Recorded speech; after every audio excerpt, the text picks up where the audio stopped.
Assalamualaikum warahmatullahi wabarakatuh. Perkenalkan, nama saya Lintang Kirani dari kelas 2D Malam. Di sini saya akan mempresentasikan tentang implementasi deep learning di sekolah dasar. Pertama, kita akan membahas tentang apa itu deep learning.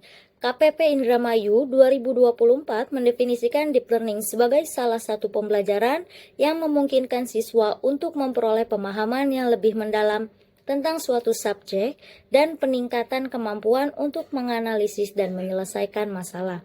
Pendekatan ini biasanya melibatkan pendekatan seperti studi kasus, diskusi yang lebih mendalam, dan penerapan ide-ide yang dipelajari ke situasi dunia nyata. Pendekatan pembelajaran terdiri dari 3 komponen utama. Yang pertama itu ada pembelajaran bermakna, learning that is meaningful. Untuk yang kedua itu ada pembelajaran penuh kesadaran, yaitu learning that is mindful. Dan terakhir ada pembelajaran yang menyenangkan, learning that is joyful. Ketiga komponen ini bekerja sama untuk membuat pengalaman belajar yang mendalam, relevan, dan memotivasi. Pendekatan ini juga memadukan pemahaman konseptual, fokus yang terarah, dan suasana belajar yang menggembirakan untuk membantu siswa dalam mencapai tujuan mereka. Untuk materi yang selanjutnya, di sini kita akan membahas pendekatan deep learning pada pembelajaran di Sekolah Dasar Gekbrong 1 Cianjur. Pada penelitian ini mengadopsi pendekatan kualitatif fenomenologi dengan metode triangulasi sumber dan data. Data yang digunakan dalam penelitian ini terbagi menjadi 2 data, yaitu data primer dan data sekunder. Data primer adalah data yang dikumpulkan langsung tanpa perantara. Dalam pengumpulan data primer mempergunakan teknik observasi dan wawancara. Penelitian ini dilaksanakan di SD Gekbrong 1. Subjek penelitian ini yaitu peserta didik di SD Gekbrong 1 dan pendidik di SD Gekbrong 1. Kemudian, untuk data sekundernya didapatkan dari pengumpulan informasi berbagai macam sumber data yang tersedia, meliputi buku, laporan, jurnal, dan segala hal yang sesuai penerapan pendekatan deep learning dalam kegiatan belajar mengajar. Kemudian, selanjutnya bisa dilihat di sini ada alur penelitian kualitatifnya. Untuk hasil dan pembahasannya, penelitian ini dimaksudkan untuk menganalisis penerapan pembelajaran pendekatan deep learning dengan orientasinya adalah mindful learning, meaningful learning, dan joyful learning di sekolah dasar. Berdasarkan observasi yang sudah dilaksanakan, memperlihatkan bagaimanakah caranya menerapkan pendekatan ini secara sistematis dan berfokus pada pengalaman siswa. Pendekatan mindful learning bisa diterapkan dengan mengajak siswa mengamati bagaimanakah bentuk ukuran kue dan pembagaiannya menggunakan metode apa, serta mengaitkannya dengan konsep pecahan yang mereka telah pelajari.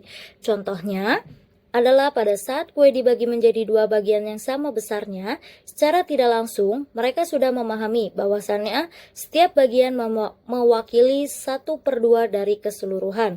Ketika kue terbagi menjadi 4 bagian, siswa dapat melihat bahwasannya setiap bagian mewakili 1/4 bagian. Melalui metode ini, siswa tidak sekedar mendapatkan informasi secara pasif, namun juga diajak berpikir kritis menganalisis konsep pecahan secara lebih mendalam. Ada sejumlah siswa yang mempunyai kemampuan untuk memahami konsep dengan cepat, tetapi yang lainnya masih harus butuh bimbingan secara lebih lanjut.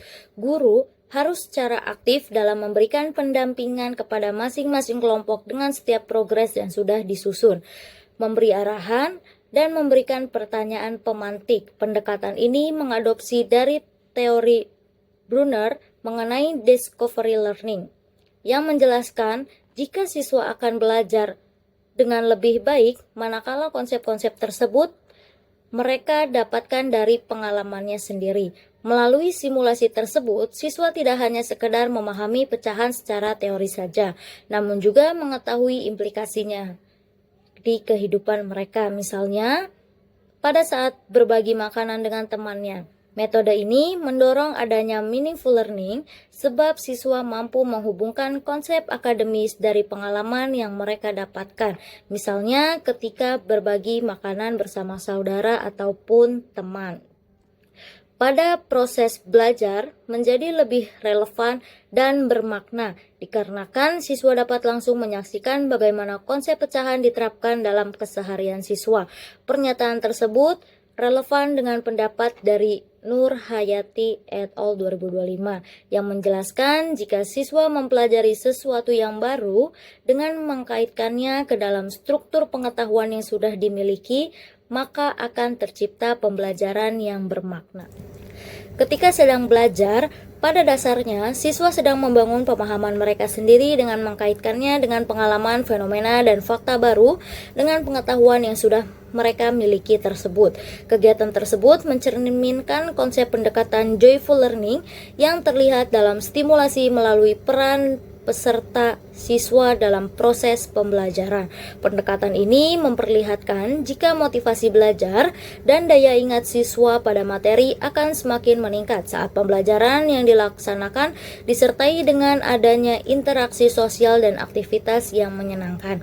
Ketika proses belajar menjadi pengalaman yang menggerakkan, siswa cenderung lebih aktif berperan serta membuat kepercayaan dirinya semakin meningkat dalam memahami pelajaran yang disampaikan.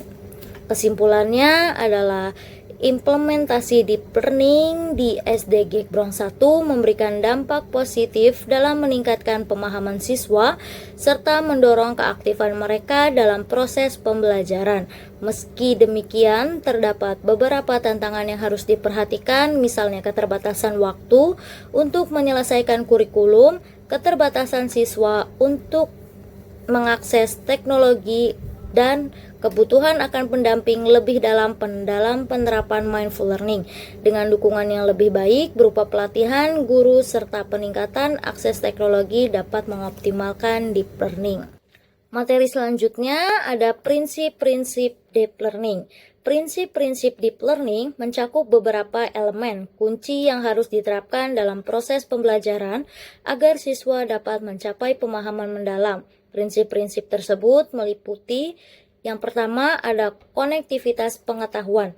Siswa diajak untuk menghubungkan pengetahuan baru dengan pengalaman dan pengetahuan sebelumnya. Proses ini menciptakan jaringan pengetahuan yang lebih kohesif, sehingga siswa dapat melihat keterkaitan antara berbagai konsep. Sebagai contoh, dalam pembelajaran sains di sekolah dasar, siswa dapat menghubungkan konsep fotosintesis dengan pentingnya menjaga lingkungan dan menanam pohon. Yang kedua, ada keterlibatan aktif. Deep learning menuntut siswa untuk aktif dalam proses belajar baik secara kognitif maupun emosional. Kegiatan seperti diskusi kelompok, eksplorasi mandiri, dan pembelajaran berbasis proyek sangat mendukung prinsip ini, memungkinkan siswa untuk mengeksplorasi ide-ide mereka, mengajukan pertanyaan, dan menemukan jawaban melalui pengalaman langsung. Yang ketiga, ada berpikir kritis dan relatif. Siswa didorong untuk berpikir secara kritis terhadap informasi yang mereka pelajari, menganalisis argumen, dan mengevaluasi bukti. Selain itu, refleksi atas pengalaman belajar juga menjadi bagian penting dari prinsip ini. Misalnya, siswa dapat diminta untuk mengevaluasi keberhasilan proyek mereka dan mengidentifikasi area untuk perbaikan. Yang keempat, ada pembelajaran berbasis masalah. Deep learning seringkali melibatkan siswa dalam situasi pemecahan masalah yang nyata. Ini membantu mereka untuk mengaplikasikan pengetahuan yang telah mereka pelajari dalam konteks praktis. Misalnya, siswa dapat diminta untuk merancang solusi terhadap masalah kebersihan lingkungan di sekitar sekolah mereka. Yang terakhir, ada kolaborasi. Proses deep learning seringkali melibatkan kerjasama antara siswa, baik dalam kelompok kecil maupun dalam diskusi kelas. Kolaborasi ini memungkinkan siswa untuk belajar dari perspektif orang lain dan memperkaya pemahaman mereka. Selain itu, kolaborasi juga mengajarkan keterampilan sosial yang penting seperti komunikasi efektif, kepemimpinan, dan penyelesaian konflik. Kesimpulannya adalah penerapan deep learning dalam pembelajaran membantu siswa membangun pemahaman yang lebih mendalam dengan cara menghubungkan pengetahuan baru dengan pengalaman nyata. Pembelajaran tidak hanya sekedar menerima informasi, tetapi siswa diajak aktif berpikir, berdiskusi, mengerjakan tugas kelompok, serta menyelesaikan masalah secara langsung. Pendekatan ini menggabungkan 3 konsep utama, yaitu mindful learning, belajar dengan kesadaran penuh, meaningful learning, belajar bermakna dan relevan dengan kehidupan siswa, dan joyful learning, belajar menyenangkan. Selain itu, deep learning mendorong siswa berpikir kritis, reflektif, serta mengembangkan kemampuan kerjasama. Audio Jungle.